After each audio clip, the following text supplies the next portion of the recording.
नमस्कार, आप देख रहे हैं मनी सेंट्रल और मैं हूं आपके साथ विशाल शर्मा। 8वें वेतन आयोग को बने 9 महीने पूरे हो चुके हैं और अब इसकी सिफारिशों को लेकर जो है हलचल तेज होती जा रही है। एक ओर आयोग देश भर में कर्मचारियों और विभिन्न संगठनों से लगातार सुझाव जुटा रहा है, वहीं दूसरी ओर रेलवे के लाखों कर्मचारियों और पेंशनर्स की संस्था railway senior citizens welfare society ने आयोग को एक विस्तृत ज्ञापन सौंपकर ऐसी अहम मांगें रखी हैं कि जो अगर स्वीकार हो जाती हैं तो basic salary, pension, HRA, transport allowance और रिटायरमेंट बेनिफिट से जुड़े कई नियमों में बड़ा बदलाव हो सकता है। आखिर क्या है ये मांगे और क्यों इन पर लाखों केंद्रीय कर्मचारियों और पेंशनर्स की निगाहें जो हैं वो टिकी हुई हैं, आइए समझते हैं पूरी खबर। पूरी चर्चा में शामिल होने के लिए हमारे साथ मौजूद है हमारे सहयोगी प्रवीण शर्मा सर। सर, आपका मनी सेंटर में बहुत स्वागत है। धन्यवाद विशाल। तो आज के शो में सबसे पहले रेलवे पेंशनर्स की 8 बड़ी मांगों को समझने की कोशिश करते हैं। इसके बाद क्यों वोडाफोन आइडिया को टैरिफ बढ़ाना पड़ेगा ये जानने की कोशिश करेंगे और अंतिम में क्या फिर से खुलेंगे अर्बन कोऑपरेटिव बैंक, इसको करेंगे डिकोड। तो चलिए बिना देर किए फटाफट करते हैं मनी सेंट्रल की शुरुआत।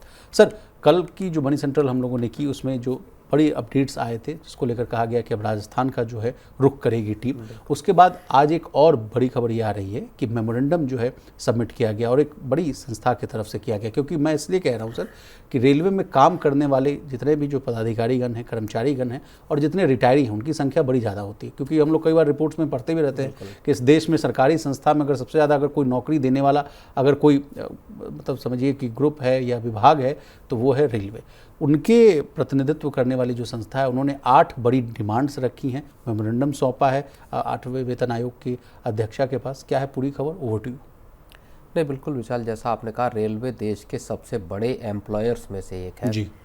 सरकारी सेक्टर में जिस बड़े पैमाने पर रेलवे में नौकरियां निकलती हैं, रेलवे में भर्तियां होती हैं या रेलवे का जो स्टाफ है वो, और अगर पेंशनर्स को आप मिलाते हैं तो एक अच्छी खासी बड़ी तादाद बनती है। और रेलवे का पूरा जो ऑपरेशंस है, पूरा जो कामकाज है वो भी बड़ा व्यापक है और इसीलिए एक वक्त तक रेलवे का पूरा बजट भी अलग सरकार से लेकर आना पड़ता था।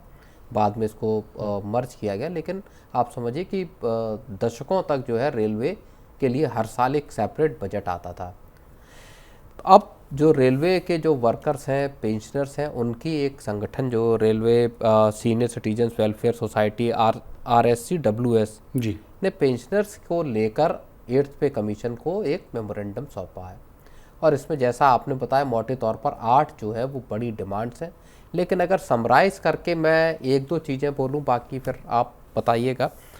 मोटे तौर पर एक जो बात उन्होंने कही है जो उससे निचोड़ निकलता है वो ये निकलता है कि साहब आप जो 8th पे कमीशन जो बढ़ोतरी करेगा सैलरी में और पेंशन में वो दरअसल भत्तों पर आधारित नहीं होनी चाहिए।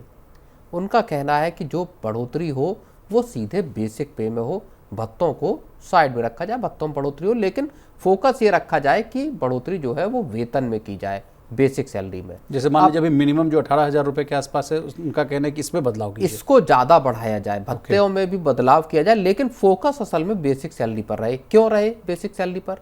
उनका कहना यह है कि साहब जब आप भत्तों की बात करते हैं तो कोई व्यक्ति जब रिटायर होता तो उसको मिलने वाले ज़्यादातर भत्ते खत्म हो जाते हैं। एग्जैक्टली। और ऐसे में कोई कामकाजी जब तक आपकी नौकरी है तब तक तो बढ़िया सारी चीज़ें, भत्ते और बेसिक सैलरी सारी चीज़ें मिल रही हैं, लेकिन जैसे ही व्यक्ति रिटायर हुआ उसकी जो इनकम है वो शार्पली उसमें एक बड़ा तेज वहाँ पर गिरावट आती है। और इसलिए इस बात की डिमांड की जा रही है कि साहब भत्तों को उतना फोकस न दिया जाए जब 8th पे कमीशन अपनी सिफारिशें सरकार को सौंपे, बल्कि सीधे तौर पर जो बेसिक सैलरी यानी, और इसको अगर समराइज करें तो फिटमेंट फैक्टर जितना ऊंचा रहे उतना ज़्यादा अच्छा। सीधे तौर पर इस बात को विशाल समझने की वो है। तर्क ये भी दिया जा रहा है सर कि रिटायरमेंट के बाद जो है पेंशनर्स के जो घर का खर्च है, किराया जो है, आवास संबंधित जो खर्च है, इसके अलावा ट्रांसपोर्टेशन, इलाज और स्वास्थ्य में जो खर्च होता है वो तो दिन दुगना रात चौगुना बढ़ता ही रहता है। लेकिन आफ्टर पेंशन, जैसा कि प्रवीण सर ने समझाया, वो भत्ते वाला जो जितना भी जो सेगमेंट है, एलिमेंट है, वो खत्म हो जाता है। इससे इनको जो है रिटायरमेंट के बाद जो है इनकम घटने की चिंता ज़्यादा सताती रहती है। इसके अलावा सर दुर्गम क्षेत्रों में काम करने करने वाली, जो लगातार हम लोग भी इस मुद्दे को जो है मनी सेंटर में समझने की कोशिश करते थे। कठिन क्षेत्रों में काम करने वाले कर्मचारियों के लिए भी मांग की गई है। कहा गया है कि दुर्गम इलाकों में ये काम करते हैं, जोखिम भरे यानी हजार्डस जो है वो काम करते हैं, विशेष तकनीक या कठिन जिम्मेदारियां जो है वो निभाते हैं, इसलिए इनको जो है हार्डशिप अलाउंस की जो है जो मिलता है उसकी भी समीक्षा की जाए। इस मामले को और आप विस्तार से समझाइए सर। नहीं, बिल्कुल देखिए, जो भत्ते हैं उनको भत्तों में एक तो बात ये है कि जो ओवरऑल जो स्ट्रक्चर है उसमें बदलाव की बात करी गई है, सैलरी स्ट्रक्चर में और पेंशन का जो स्ट्रक्चर है उसमें बदलाव की बात की गई है, और उसी में जो भत्ते हैं उनको तर्कसंगत बनाने की बात कही गई है कि आप जो भत्ते हैं इनमें जो चाहे दुर्गम क्षेत्र में काम करने वाले लोग हैं या अलग अलग जो कैटेगरी है काम की, उसके जो काम करने वाले लोग हैं उनके हिसाब से भत्तों को तय किया जाना चाहिए। और इसमें एक बड़ी चीज़ और अच्छी चीज़ भी है विशाल, जो 8th पे कमीशन है वो इसीलिए देश के तमाम हिस्सों में तमाम जो तमाम विभाग हैं उनके कर्मचारी संगठनों से मुलाकात इसी वजह से और कर रहा है। याद है लेह लद्दाख का भी दौरा था सर। बिल्कुल, और उनकी परिस्थितियों को समझने की कोशिश कर रहा है, उनके क्या ग्रीवियांसेस हैं उनको समझने की कोशिश की जा रही है कि साहब आखिर इनको दिक्कतें क्या हो रही हैं और क्या समाधान, जब आप सैलरी स्ट्रक्चर में बदलाव करने के लिए आगे बढ़ते हैं तो क्या समाधान यहाँ पर इन तबकों को या इस जो पूरा का पूरा हिस्सा है कर्मचारियों का उनको दिया जा सकता है।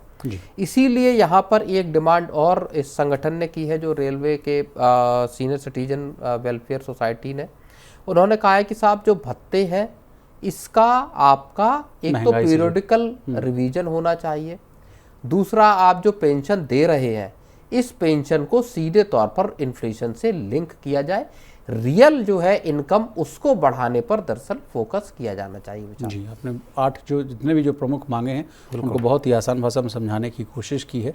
इसके अलावा RCSWS की एक और बड़ी सलाह है सर। उन्होंने कहा है कि 8वें वेतन आयोग की नई अलाउंस पॉलिसी ऐसी होनी चाहिए जो सिंपल हो, ट्रांसपेरेंट हो, ज़रूरत आधारित हो, यानी नीड बेस्ड हो, और कर्मचारी और पेंशनर्स दोनों के हितों को जो है उसका संतुलन जो है यानी जो है वो बना कर रखे। ये बहुत अच्छा लास्ट में जो उन्होंने जो सुझाव दिया है वो बड़ा सही है। करीबन आप कहते हैं कि 1 करोड़ से अधिक जो है कर्मचारी और पेंशनर्स जो हैं दोनों, उनके लिए बड़ा अच्छा ये कदम होगा। उन्होंने एक और बड़ी डिमांड की है, न केवल अब तक जो बात हम सुनते थे कि साहब मिनिमम सैलरी को ही बढ़ा दिया जाए, 18,000 है उसको बढ़ाकर सीधा 69,000 किया जाए। उन्होंने कहा है कि इसी तर्ज पर जो मिनिमम पेंशन है इसको भी इजाफा किया जाए। मान लीजिए किसी कर्मचारी को जो छोटे लेवल पर रिटायर हुआ और उसको मान लीजिए 10,000 रुपये पेंशन मिल रही, तो उनका कहना यह है कि ये जो पेंशन है ये नाकाफ़ी है, इसको बढ़ाया जाए, पेंशन को सीधे सीधे उसमें भी इजाफा किया जाए ताकि एक व्यक्ति अपना और अपने परिवार का यहाँ पर खर्च निकाल सके।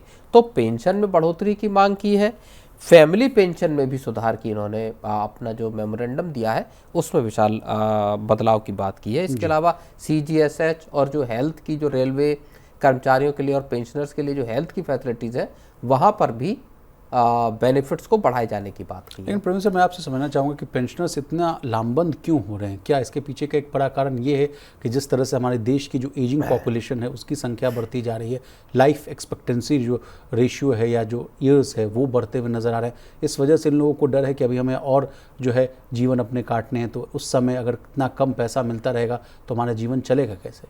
नहीं विशाल, देखिए ये तो बात है ही, साथ ही साथ आप ये समझिए कि अगर पिछले 10, 15 या 20 साल का अगर आप पीरियड उठाकर देखेंगे तो इन्फ्लेशन बहुत तेज़ी से बढ़ा है, और ख़ास तौर पर आप हेल्थ केयर के इन्फ्लेशन को देख लीजिए या एजुकेशन के इन्फ्लेशन को देख लीजिए।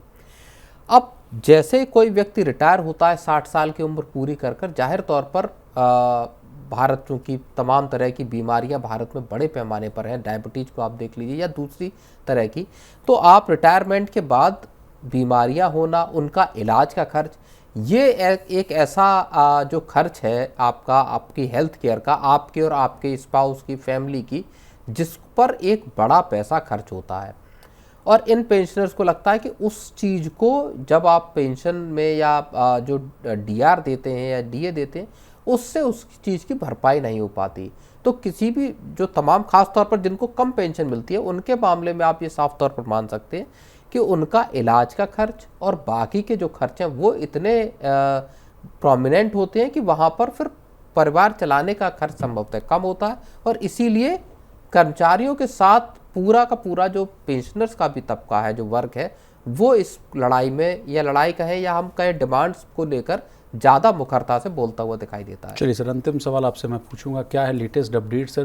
जिस तरह से कहा जा रहा है कि राजस्थान का दौरा होगा, उसके बाद भी कहीं जो है और भी मीटिंग्स का दौर चलेगा? नहीं, अभी देखिए जयपुर के दौरे की खबर आई जिसको हमने डिस्कस भी किया था, लेकिन उसके साथ एक बड़ी खबर ये भी है कि जो 31 जुलाई तक का जो वक्त दिया गया था जो विभागों को अपना डेटा देना था, उसमें ये जानकारी आई है विशाल कि सारे विभागों मंत्रालयों से 8th पे कमीशन के पास पूरा ब्यौरा मिल गया है।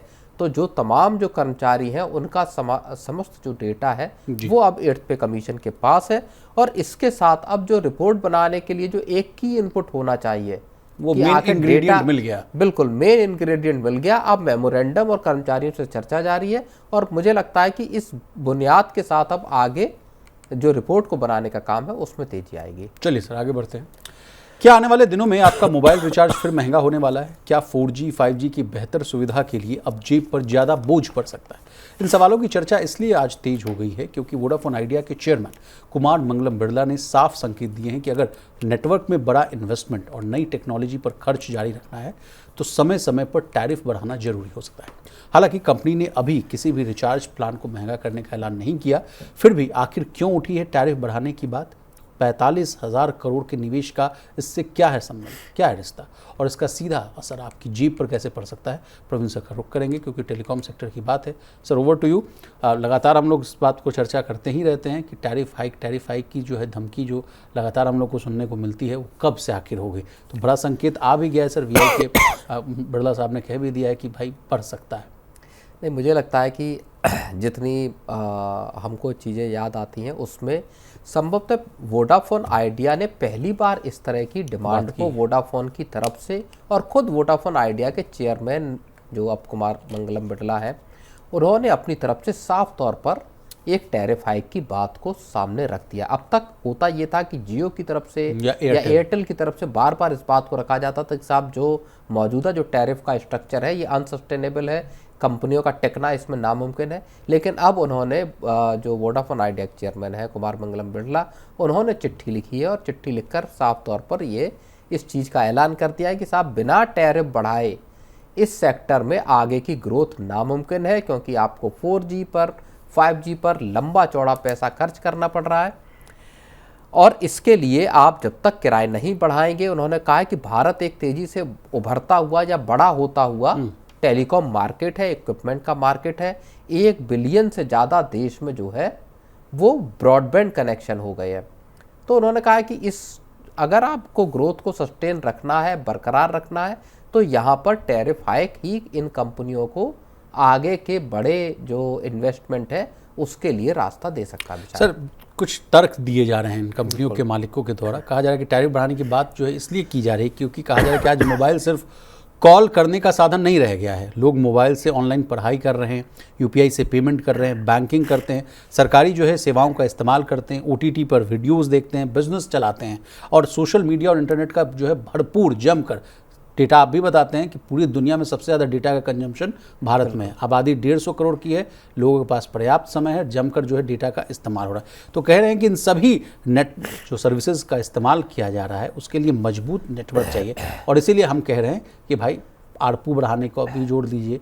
तो कहा जा रहा है कि इसलिए टैरिफ हाइक की हम बात कर रहे हैं। तो क्या तर्क संगत है ये सब बातें? नहीं, कुछ हद तक तर्क को सही भी ठहराया जा सकता है, लेकिन बहुत सारा जो अगर आप उसे देखेंगे मौजूदा स्थितियों को, उस हिसाब से ऐसा लगता है कि भारत में जिस तरह का जितना बड़ा कंज्यूमर बेस है विशाल जी, और आप समझिए कि आबादी से ज़्यादा जो है वो मोबाइल के आपके यूजर्स हैं, एक एक व्यक्ति के पास 2-2 सिम है, और इस हिसाब से आपने अगर हम 2024 को देखेंगे, 2024 के जुलाई अगस्त में तकरीबन 25% टैरिफ बढ़ाए गए थे, बेस प्लान ही महंगे कर दिए गए। तो मुझे नहीं लगता कि इतना बड़ा एक ये सॉलिड बैकग्राउंड है कि साहब बिना अब और टैरिफ बढ़ाए। और ज़्यादातर कंपनियों ने किया क्या है कि उनका साफ तौर पर यह कहना है कि साहब दुनिया भर में सबसे सस्ता मोबाइल जो है वो भारत में है, लेकिन भारत दुनिया का सबसे बड़ा बाजार भी है। एग्जैक्टली। और इतने बड़े पैमाने पर लोग मोबाइल सर्विसेज को यूज़ कर रहे हैं। आपको पैसा हर महीने 28 दिन में आपको पैसा देते हैं। जिन लोगों को डेटा की ज़रूरत नहीं है उन लोगों को भी डेटा बंडल्ड प्लान दिए मजबूरी में देना पड़ता है, लेना पड़ता है लोगों को। तो मुझे लगता है कि एक बैलेंस इस चीज़ में, ये बात सही है कि आपका अच्छा खासा इन्वेस्टमेंट है टेलीकॉम सेक्टर का भी, और सरकार को बड़े पैमाने पर आपको पैसा देना पड़ता है स्पेक्ट्रम चार्ज, यूसेज चार्ज के तौर पर। बकाए भी इनके ऊपर लंबे चौड़े, अगर आप देखें AGR ड्यूज की बात अगर आप करो तो वोडाफोन आइडिया पर सबसे ज़्यादा है। तो खर्च भी है, लेकिन ऐसा नहीं है कि देश के मोबाइल जो टेलीकॉम जो ऑपरेटर्स हैं उनको कमाई नहीं हो रही। विशाल जी, तो एक तर्क ये भी दिया जा रहा है सर कि नेटवर्क जो है बनाने में बड़ी जो है पैसे लगते हैं, लागत लगते हैं, नए मोबाइल टावर लगाना पड़ता है, फाइबर केबल बिछाना पड़ता है, 4G 5G नेटवर्क का जो है एक्सपेंशन, उसमें भी बड़ा मोटा पैसा लगता है, नए जो है उपकरण यानी जो है डिवाइसेस उसको खरीदना पड़ता है, नेटवर्क को अपग्रेड करना पड़ता है, बेहतर इंटरनेट सर्विसेज देनी पड़ती है। लेकिन आज भी इस देश में तमाम जनता जो है इस बात को स्वीकारेगी कि अभी भी जो है अगर 5G का इस्तेमाल वो कर रही है जनता तो उसको 4G के लेवल की स्पीड मिलती है, 4G का इस्तेमाल करती है उसको 3G या समझिए कि 2G की स्पीड मिलती है। आज भी मेट्रो जैसे शहरों में अगर आप मेट्रो में अगर आप सफ़र करते हैं, पब्लिक ट्रांसपोर्ट में सफ़र करते हैं, आज भी आपके पास अगर 5G कनेक्शन है तो 5G का जो सर्विसेज का आप आनंद नहीं ले पाते हैं। तो जिस तरह से सर कॉल ड्रॉप, बेवजह के फ़ोन का आना, हमेशा जो है स्पैम कॉल्स आते रहना, और जिस तरह का नेटवर्क को लेकर सवाल है, इन सब चीज़ों में सुधार कब होगा? नहीं, बिल्कुल नेटवर्क को लेकर देखिए एक बड़ा मसला है। अभी भी नेटवर्क इश्यू तमाम जो कस्टमर्स हैं वो उसको फेस करते हैं, चाहे इंटरनेट को लेकर हो या कॉलिंग को लेकर हो। दोनों मोर्चों पर उतना सेटिस्फैक्ट्री परफॉर्मेंस टेलीकॉम कंपनियों का नहीं है। और इसीलिए ये बात और बार बार आती है कि आखिर जब लोग पैसा आपको दे रहे हैं और उसके बावजूद आपका नेटवर्क उतना मजबूत नहीं है और आप फिर ये तर्क देते हैं कि साहब बिना टैरिफ बढ़ाए चीज़ें आगे नहीं चलेंगी, तो वो कई मायनों में फिर वो थोड़ा खोखला सा तर्क विशाल यहाँ जान पड़ता है। हालांकि वोडाफोन आइडिया के चेयरमैन ने ये भी बात कही कि 45,000 करोड़ रुपए का वो केपेक्स जुटाने की और उसको डिप्लॉय करने की कोशिश में लगे हुए हैं। उन्होंने कहा कि 2025-26 का साल जो था वो एक तरह का रेजोल्यूशन का साल था, जहां पर कि एक बड़ी राहत मिली और कंपनी एक अनसर्टेन फ्यूचर से एक सर्टेन फ्यूचर के पायदान पर, मुहाने पर आकर खड़ी हुई। और अब जो मौजूदा साल है जिस फिस्कल में हमें, ये पूरा दौर अब उनके लिए एग्जीक्यूशन का, जिस राहत सरकार की तरफ से बड़ी दी गई उसके बाद उसको एग्जीक्यूट करने का है और यहाँ से मार्केट के कंपटीशन में खुद को टिकाने का है। एक 3 प्राइवेट कंपनी और एक सरकारी कंपनी के का जो 4 कंपनियों का एक पूरा सेट है, उसमें इस पूरे टेलीकॉम सेक्टर के होने का उन्होंने दौर की बात की। हालांकि सर वोडाफोन आइडिया के लिए अच्छी खबर ये आ रही है कि कंपनी के कस्टमर्स की संख्या में जो है लगातार बढ़ोतरी देखने को मिल रही है। कई साल बाद जो है कंपनी के लिए एक अच्छी खबर आई है सर। मार्च 2026 तक के आंकड़े मेरे पास, कुल कस्टमर्स जो है 19.28 करोड़ हैं। 4G 5G कस्टमर्स की बात की जाए तो 12.89 करोड़ के आसपास हैं। लेकिन सर मेरा आपसे सवाल ये है कि जब VI की तरफ से ये सुर निकल रहे हैं तो बहुत जल्द मुझे लगता है कि अब एयरटेल और जियो की तरफ से भी बात सामने आएगी कि नहीं भाई बड़ी ज़रूरी लग रही है, अब थोड़ा सा टैरिफ बढ़ा देना चाहिए। नहीं, मुझे लगता है कि अब केवल इस बात का इंतज़ार है विशाल कि कौन पहला स्टेप उठाता है, कौन पहले इस बात का ऐलान करता है कि साहब हमने 15% या 20% टैरिफ को बढ़ा दिया है। उसके बाद बची हुई सारी कंपनियां एक झटके में टैरिफ को बढ़ाएंगी। सबने अपने अपने आंकड़े, अब नए प्लान तैयार भी कर लिए होंगे, बस इंतज़ार है कि कब कौन पहला स्टेप उठाता है।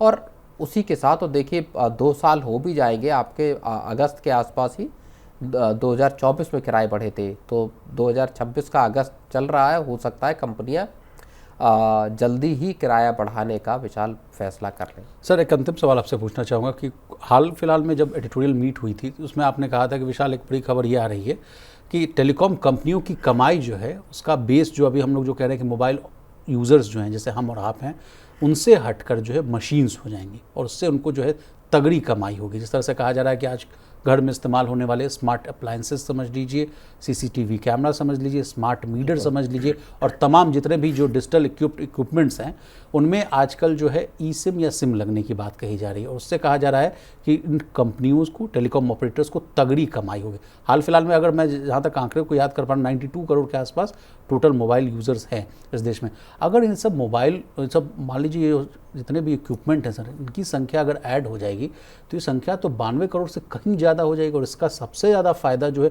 इन 3 कंपनियों को ही होगा, एयरटेल, जियो और वोडाफोन आइडिया ना। बिल्कुल, और जिस तरह से मशीनों पर शिफ्ट हो रहा है टेलीकॉम सेक्टर, सिम के हिसाब से देखें या यूजर के हिसाब से, कि लोगों से ज़्यादा तादाद कहीं मशीनों की ना हो जाए जो टेलीकॉम सर्विसेज का इस्तेमाल कर रहे हैं, तो वो वाकई, और देखिए उस लिहाज से अगर आप देखें तो चूंकि भारत बढ़ता हुआ बाजार है, इसे एक ठीक ट्रेंड भी माना जा सकता है।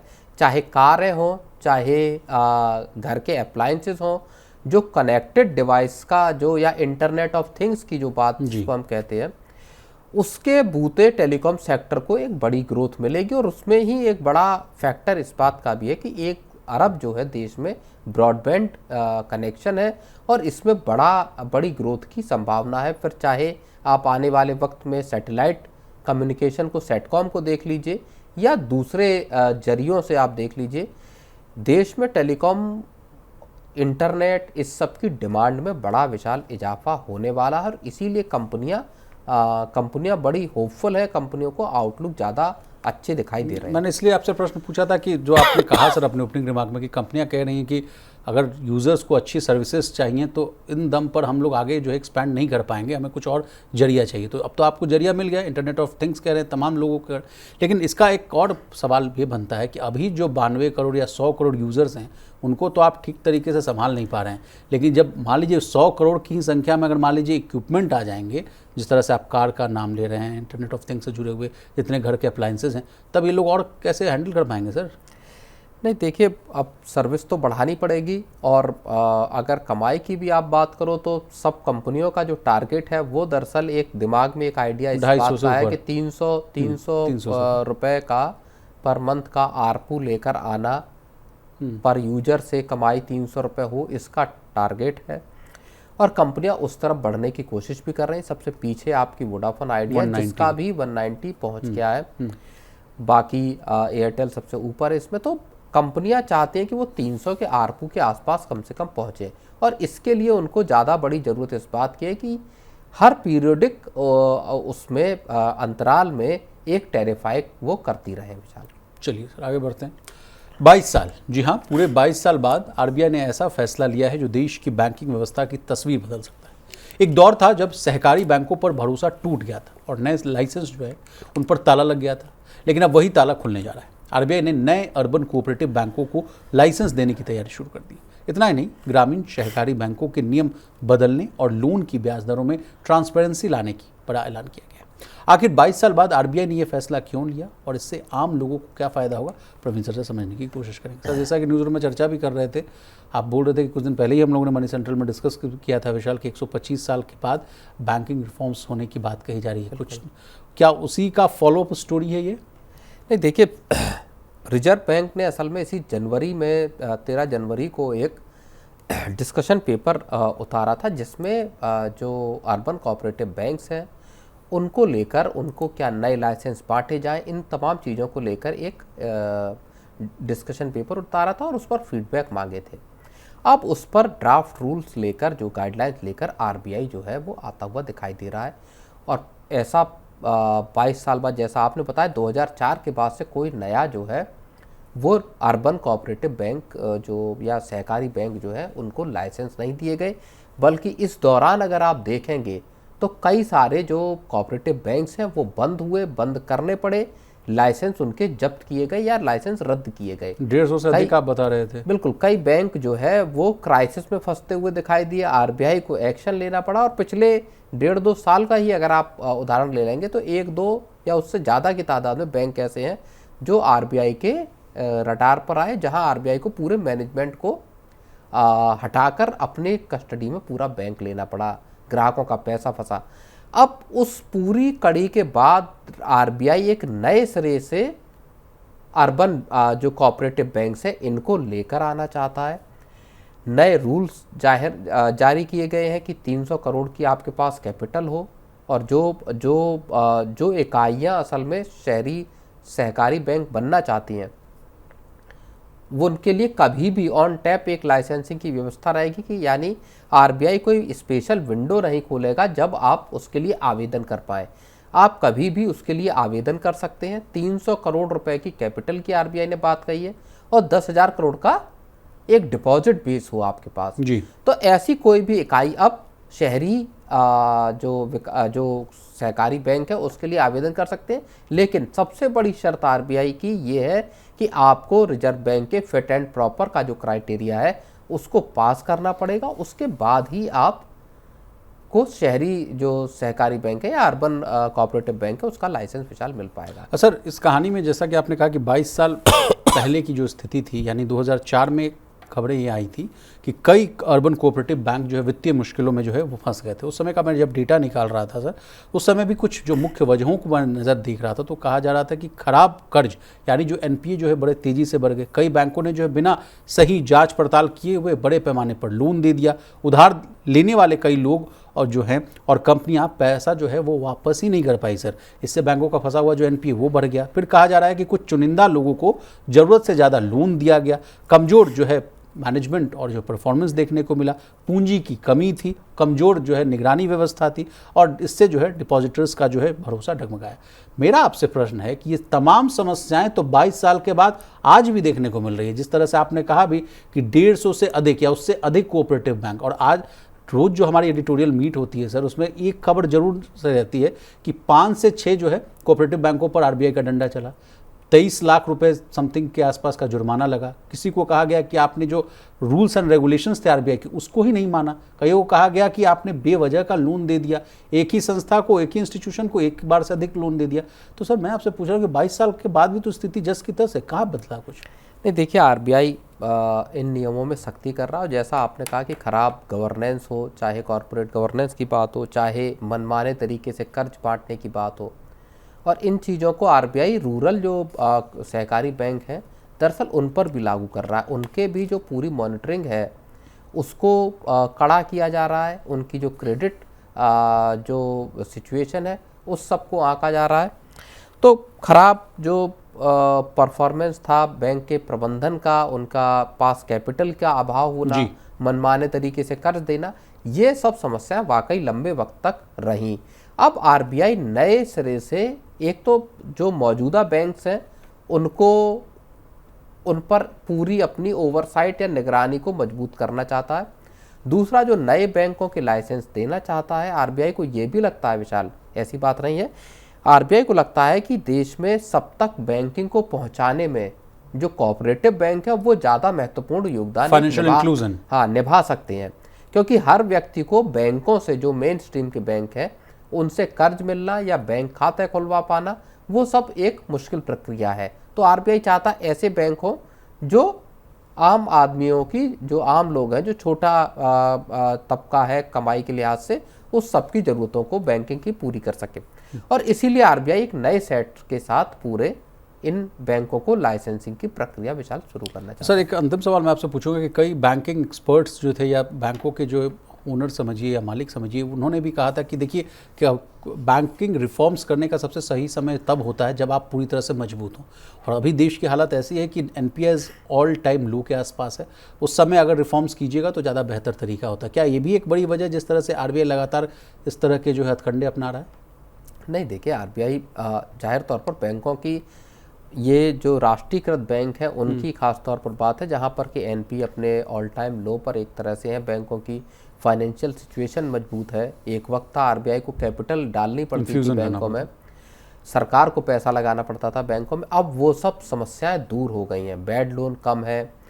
कमाई बैंकों की अगर आप देखेंगे तो रिकॉर्ड लेवल पर है। 2025-26 के अगर आप बैंकों के देखेंगे आंकड़े तो अच्छी खासी बैंकों को अच्छा खासा प्रॉफिट भी हुआ है। तो मुझे लगता है कि इसी सब को देखते हुए रिजर्व बैंक चाहता है कि इसके नीचे के जो पायदान वाले जो बैंक हैं, जो सहकारी बैंक हैं, वहाँ पर अब स्थितियों को वहाँ पर विस्तार का एक रास्ता खोला जा सकता है। लेकिन मुख्य आरबीआई का क्राइटेरिया किसी भी नए बैंक को लाइसेंस देने का यही होगा कि क्या वो फिट एंड प्रॉपर क्राइटेरिया में है, क्या उसको जो सोसाइटी खोल रही है उनका पिछला ट्रैक रिकॉर्ड कैसा है, उनकी वित्तीय स्थिति कैसी है, मैनेजमेंट का लेवल किस तरीके का है। तो मुझे लगता है तमाम पुख्ता तौर पर आरबीआई जब चीज़ें जांच लेगा तभी आरबीआई किसी नए बैंक को लाइसेंस देगा विशाल। चलिए प्रवीण सर, आपका बहुत शुक्रिया, आपने कीमती समय निकाला, तमाम विषय को बहुत ही आसान भाषा में विस्तार से समझाने की कोशिश की। तो आज के मनी सेंटर में बस इतना ही। इसी तरह देश, दुनिया और बिजनेस जगत से जुड़ी तमाम ताज़ा तरीन खबरों के लिए बने रहिए हमारे साथ, देखते रहिए मनी नाइट।